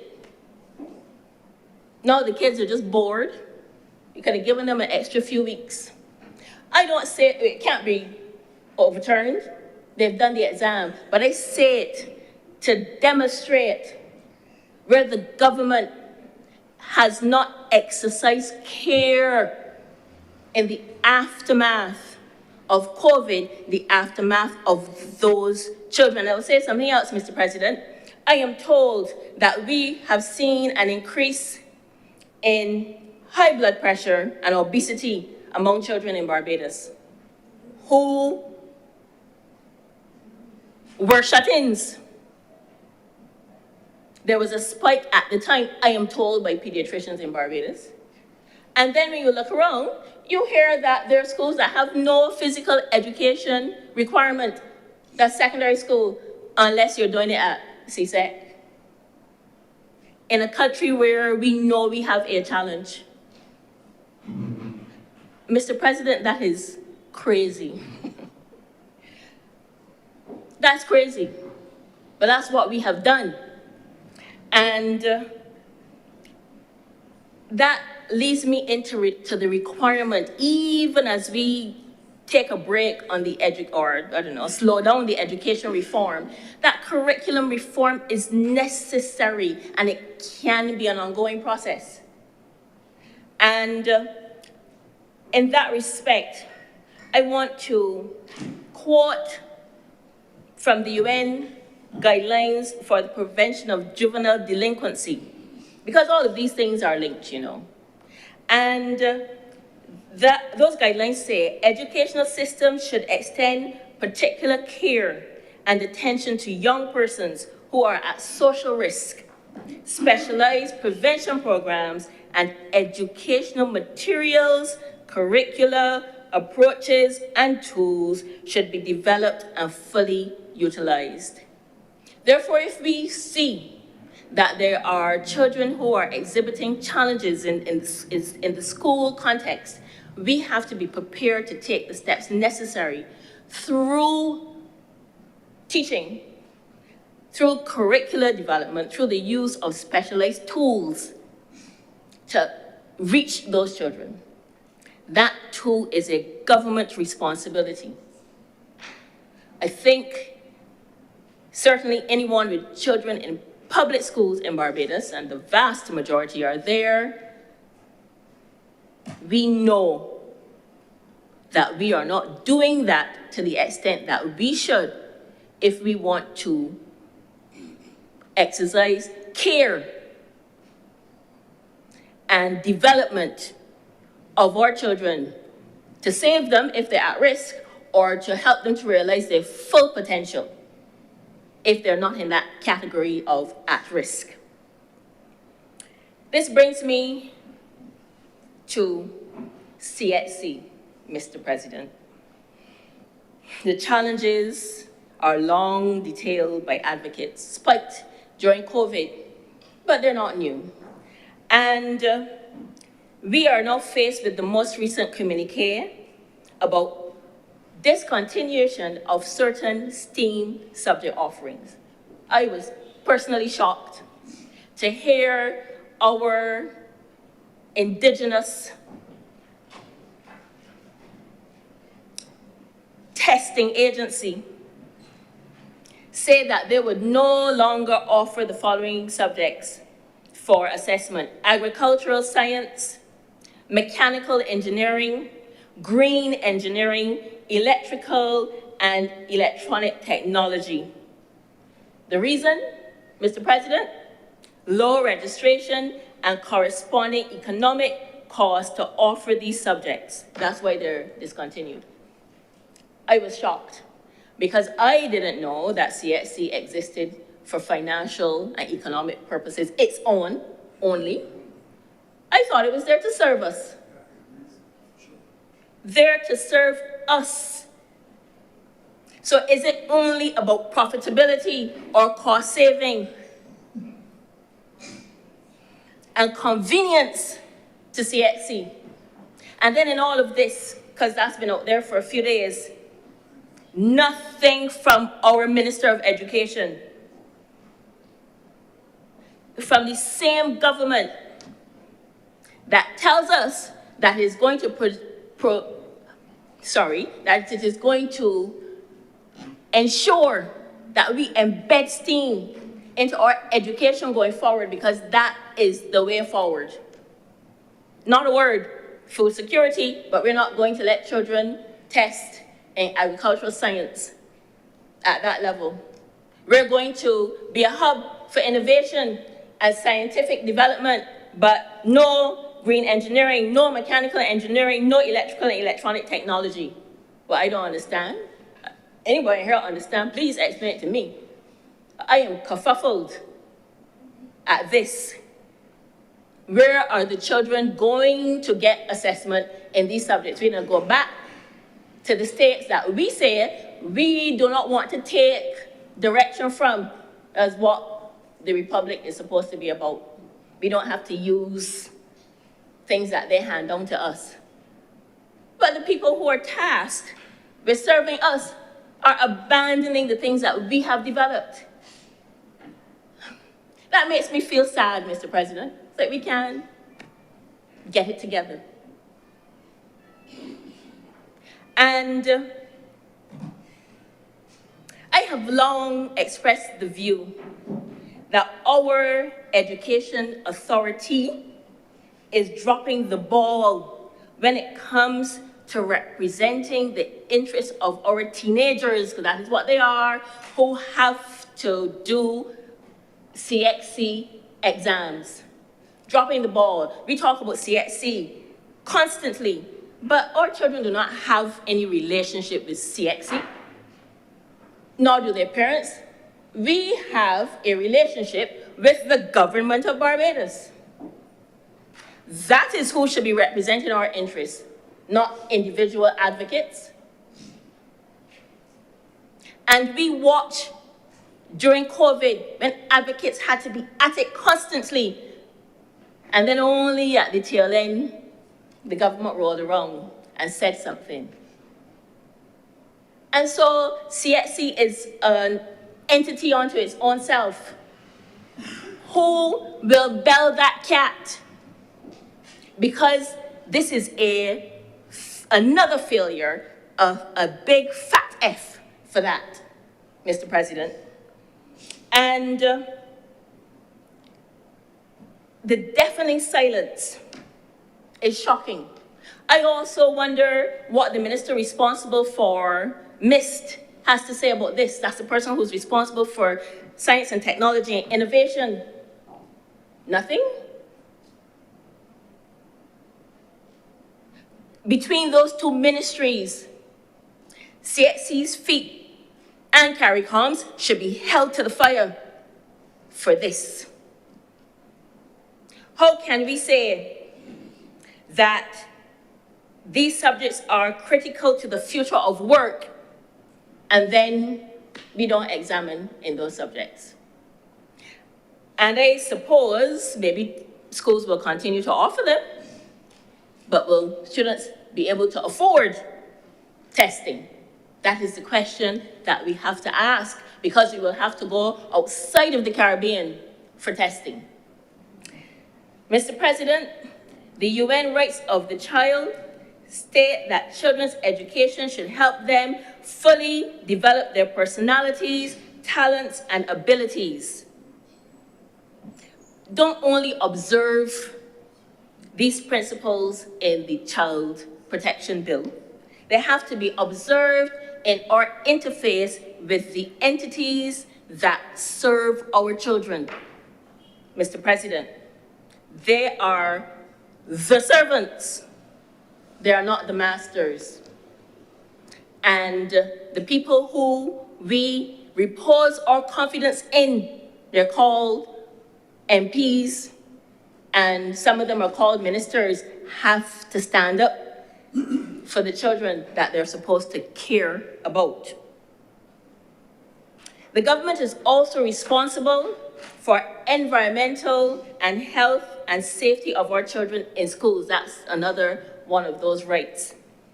We are now hearing repeatedly about the high temperatures that we expect to face. People will say summer, so your children will be home. But no, we're feeling it all now, and all up to September, and maybe even beyond that, because we know we can see a shift in our seasons. And we've heard nothing from the Ministry of Education about how to tackle that issue in schools. If they said something, I will save me a cuppa and I will forgive them, but I've been listening. Nothing. We're hearing from the Met Office to expect it. We've heard no other response. That is a health issue. And children are in buildings that don't necessarily accommodate comfort in high temperatures. They're wearing uniforms that don't necessarily allow or employ the technology that will allow for breathability and things like moisture wicking and that kind of thing. And moisture is usually accompanied by fungus, Mr. President. So we're talking about real, hardcore, regular, day-to-day things. I would defer to Senator Maynard on matters like that. But that's real. Socks, every day. And the place hot. We as adults can't tolerate it. But we ask 20, 25, 15, however many children to sit down in a hot room for hours.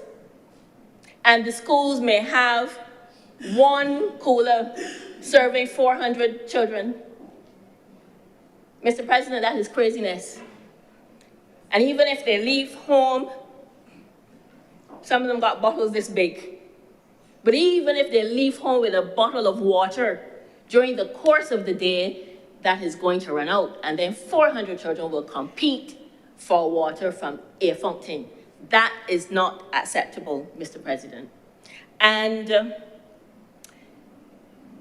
in addition to that, we know that the school plan is generally substandard. We've had schools closing. We know that toilet facilities are unacceptable. A lot of other issues normally apply with school plans. Meanwhile, we are taking millions of dollars to refurbish Kensington Oval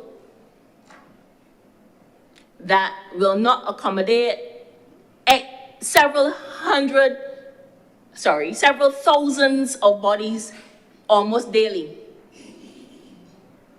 Money that we should be, I have to say, looking for, because it's already spent down there, looking for our schools, not just waiting for education reform and maybe building some labs or something, but making our children comfortable and keeping in mind the effects of climate change. We keep talking about it, but we're not acting as though it's real.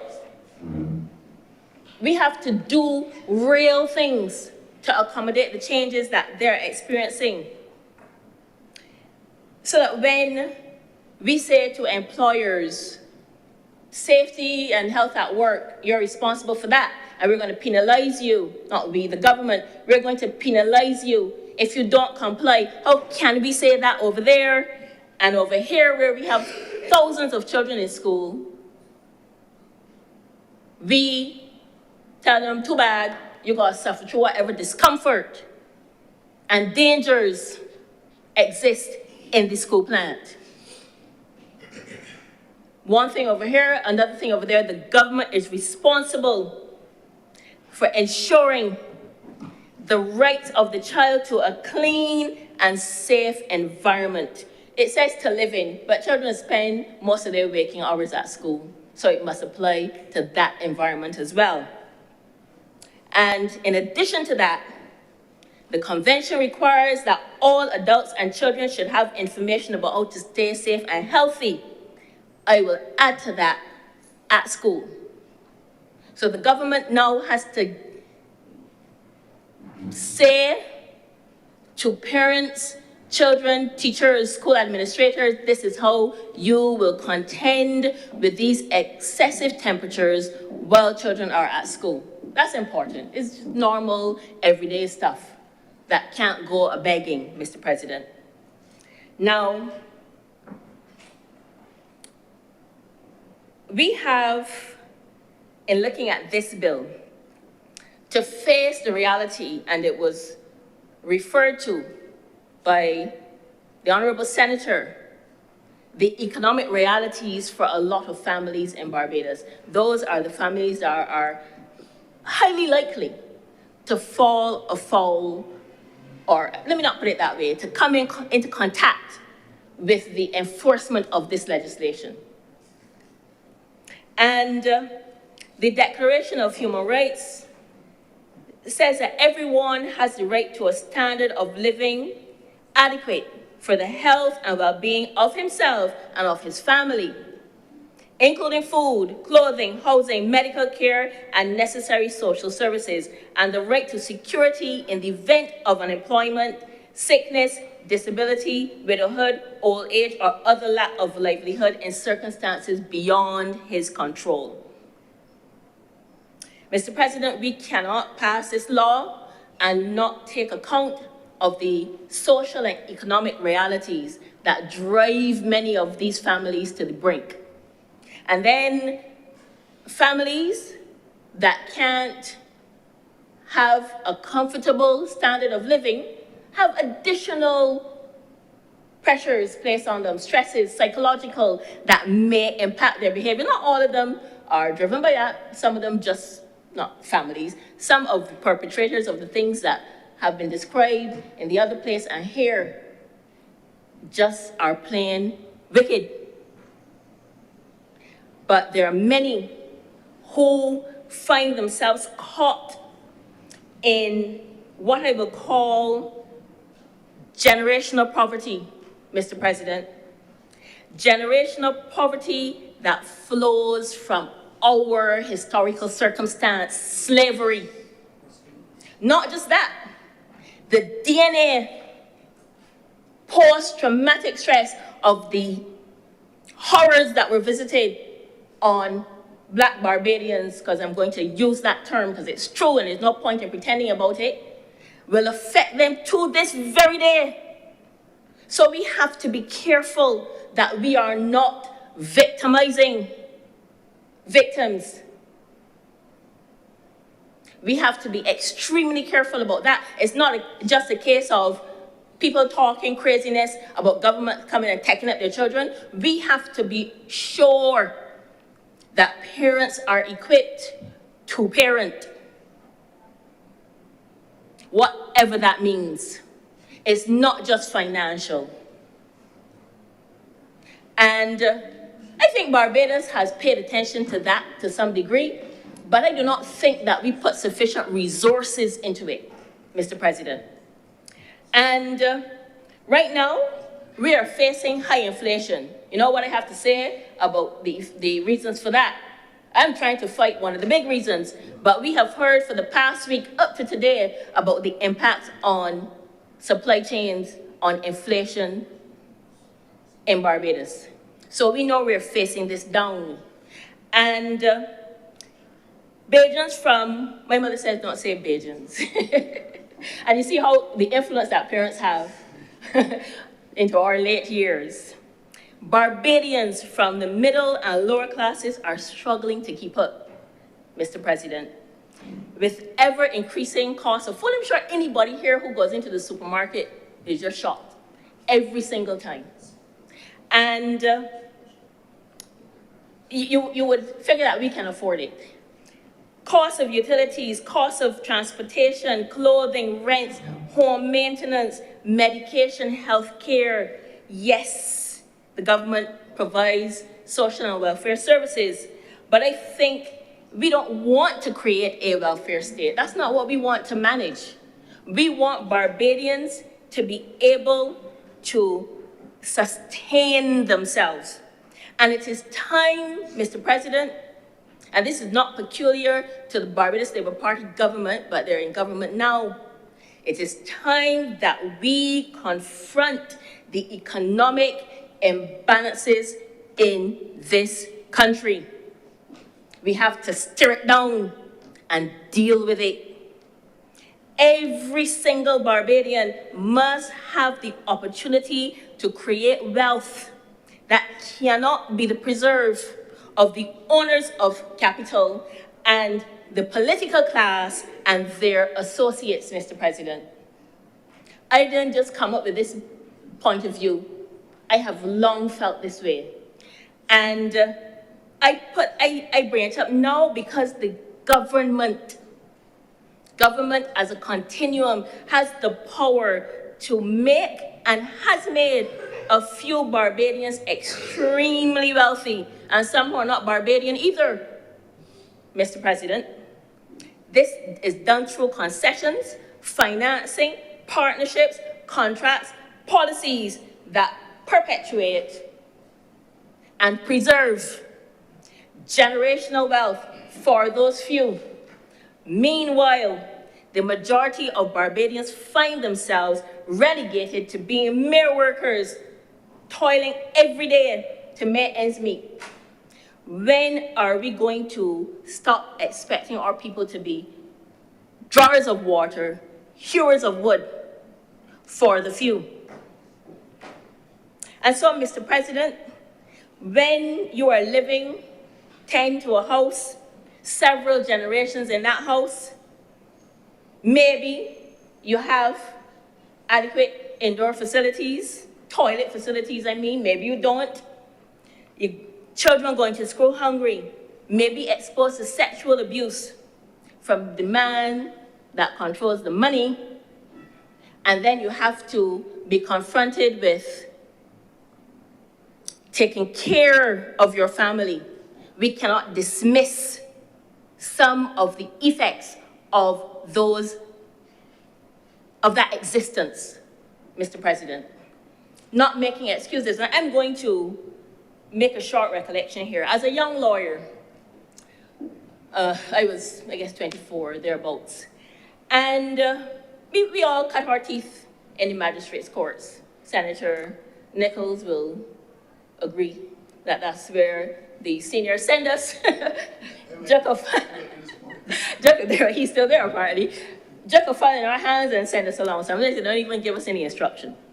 And other young lawyers and I came face to face with situations where young girls were forced to discontinue sexual assault or rape cases against their abuser because money had been offered and a parent, a mother, either in need or in greed, would say to her daughter, no evidence.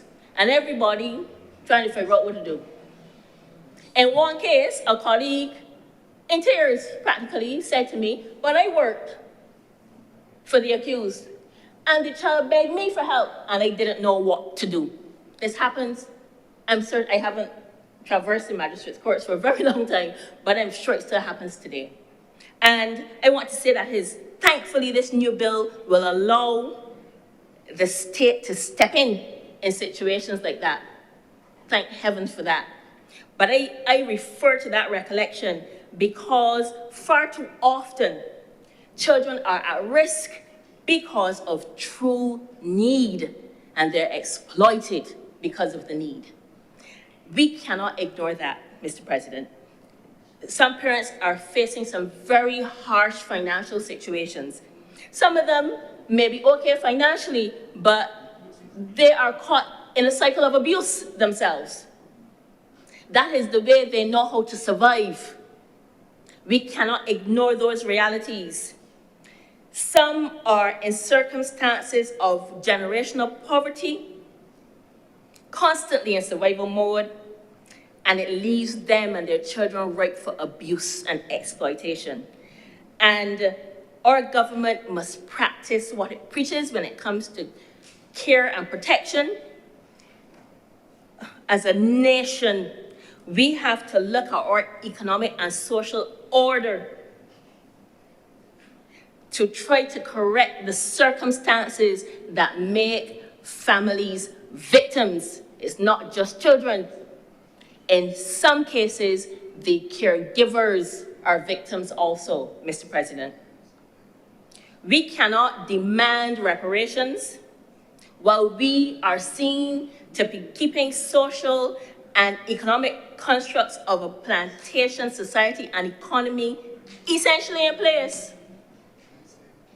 Nobody could dispute that that's what we're looking at. And all who want to be offended by that could be offended. I'm going to keep it real about that. We have to start the repair at home. The charity must begin here. And it can't just be about welfare offerings.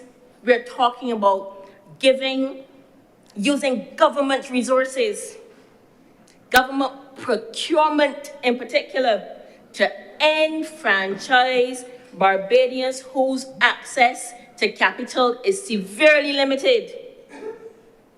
And there are usually the descendants, the black descendants of slaves.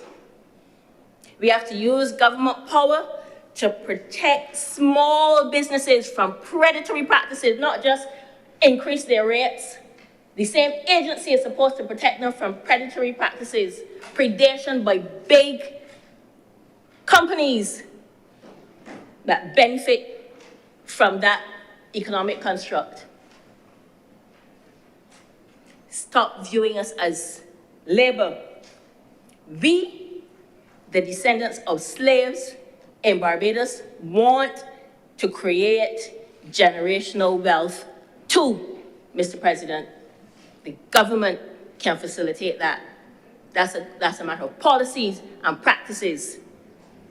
Now, if this government is vigilant about enforcement, and based on my reading of the law, this new bill, it has the tools. But the government will have to create a massive care and protection infrastructure. And as Barbadian families, many led by single parents or elderly grandparents, in fact, some of the parents might be elderly too, Mr. As women in Barbados delay, or couples delay having children, some on one income or on a fixed income, with the ability to purchase less and less as inflation affects us. We have to keep that in mind as we go about enforcing this legislation. Now, in this regard,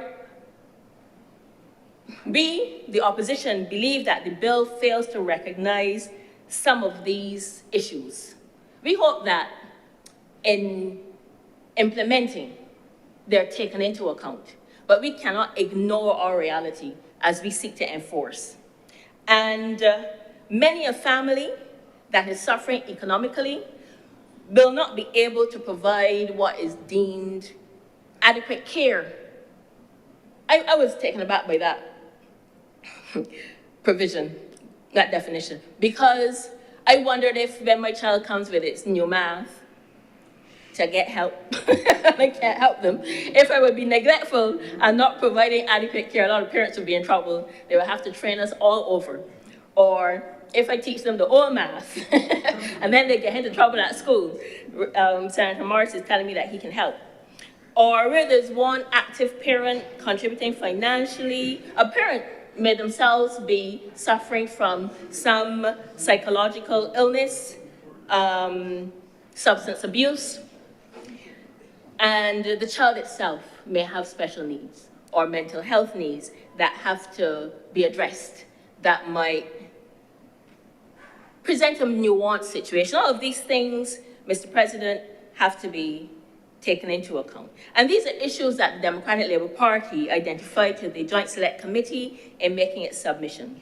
We believe that some of these concerns, I heard Senator Monroe Knight say that the concerns were taken into account. Not all. And I combed the submissions of everyone, and I combed the 2 new bills. And there are some suggestions that have merit that have not been taken into account. And the bill still has, for example, the concept of neglect of a child defined as, among other things, the failure of a parent of a child to provide the child with adequate care and guidance, or any other act or omission by the parent with respect to a child that is inappropriate for the child or likely to be harmful to the child. And as a country, we have to be careful when we enact legislation with this type of language, because the same hardships that I described, the economic climate that families are operating under now, mean that we have to apply the legislation with care, Mr. President. And I think we would agree that the vast majority of parents do not willingly send their children to sleep hungry or to school hungry or have them in not the most new or fancy clothes. It happens most of the time because they cannot do better. And that has to be taken into consideration. Mr. President, early last year, I was invited to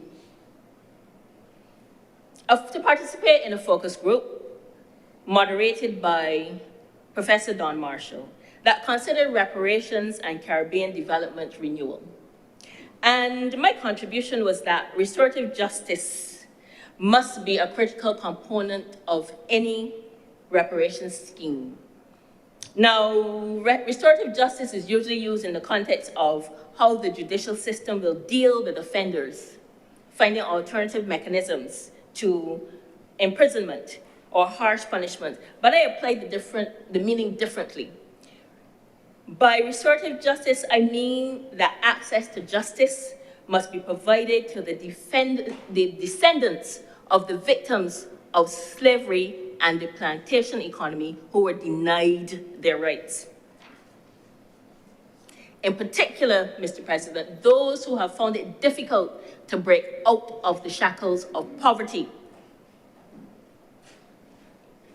And the impacts of that poverty manifest in many ways and impact family, community, and our national culture. The bill, as I read it, will enhance justice for children who will be guided and will have the benefit of counsel, Mr. President. And I want to suggest that parents who do not have the means to access legal counsel should also be provided with legal services. And we have the Community Legal Services Scheme, and that can be amended to accommodate that. Everybody can't afford it. And I think it would be unfair if the state has trained staff, very likely trained attorneys. The child will be afforded an attorney. I say afforded, it says entitled, and I'm going to come to that. But the parent who doesn't have the financial means and the access will come on their own, when they too have rights that have to be observed. And some parents are victims. And we must help the parents to the extent necessary while we are also helping their children. And in my deep dive into the bills and the amendments that we were given, I also came up with some other things that I think need to be considered. I've already expressed my general support for the bill, and I mean that. And I, however, think that we're here to legislate, and we have to look at what we're actually putting on our statute books, not just have a high-level conversation, Mr. President. And so I want to look at two things in particular, and that is the administrative penalties concept. Now, this is a feature in bills in Barbados, I would say, recently, or at least termed that way recently. And the recent use of this device as a means of enforcement, I believe, is happening without any meaningful discussion in this Parliament, and without letting Barbadians know that they may be subject to such penalties without an opportunity to answer a case before the penalty is imposed. And that penalty is imposed by a public servant, not a judge or a magistrate. And you're not getting the opportunity to apply the normal evidentiary standard in relation to that offense that you are getting a penalty for. And the administrative penalty, you tell me I don't have that much time, so I'm not going to read through it, but it's at section 24, and then, or it relates to mandatory reporting, and then it is also addressed at part 6 of the bill. And the director of child protection can give a notice of an administrative penalty, and it says you're to pay X dollars. The penalty is $5,000, and we will expect that the Interpretation Act will apply, and that will be an up to. But there is no guideline for assessing that penalty. And there is also no form of notice, although I noticed there is a form of notice on the Child Justice Bill. And the thing that is curious to me is that you have an appeal to a judge in chambers, but to enforce that penalty, which will become a debt if you don't pay, the director gets to go to the magistrate's court. That's an issue of cost, Mr. President. And I've already addressed costs that people might not be able to afford. I think the mechanism should be different. Some jurisdictions say you have to opt in to the penalty.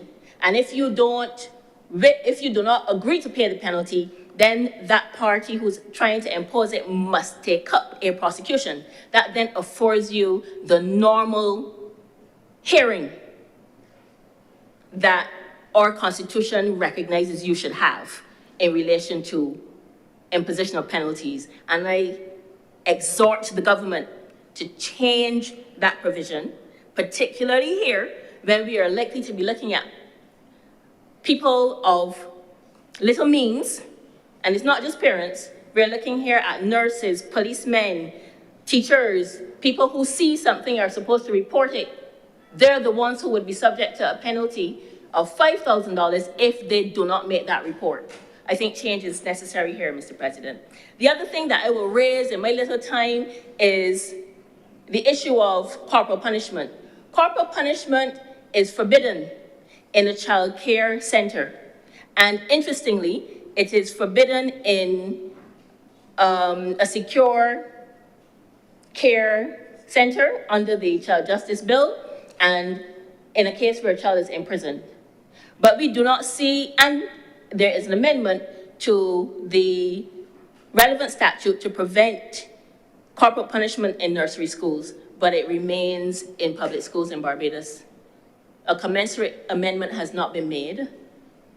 So in all the other circumstances, no corporal punishment, but we're leaving it for those group of children between the ages of, I guess, 5 and 18.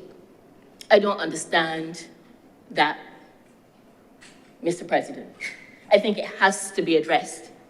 And it is, again, something that is recognized in several of these conventions, the issue of not subjecting children to that form of punishment. The government has to address that. That's an anomaly. I am assuming, Mr. President, that it was just an error.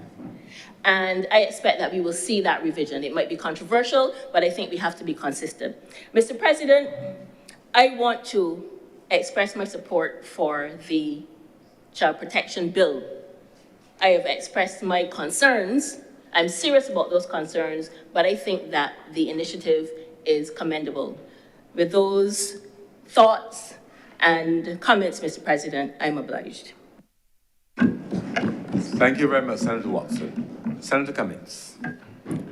Thank you very much, Mr. President. I beg to move the suspension of this sitting of the Senate for lunch until 2:30 in the afternoon. The question is that this sitting be suspended until 2:30 p.m. today. Will those honorable senators in favor please say aye? Those against please say no. The ayes have it. This sitting is suspended until 2:30 p.m. today.